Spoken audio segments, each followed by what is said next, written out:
আসসালামু আলাইকুম রহমতুল্লাহ।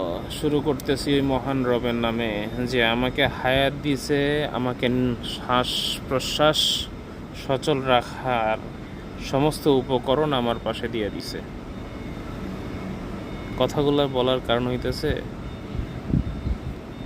মাঝে মধ্যে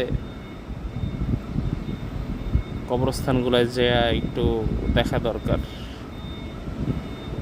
ওইখানের অধিবাসীরা কেমন আছে।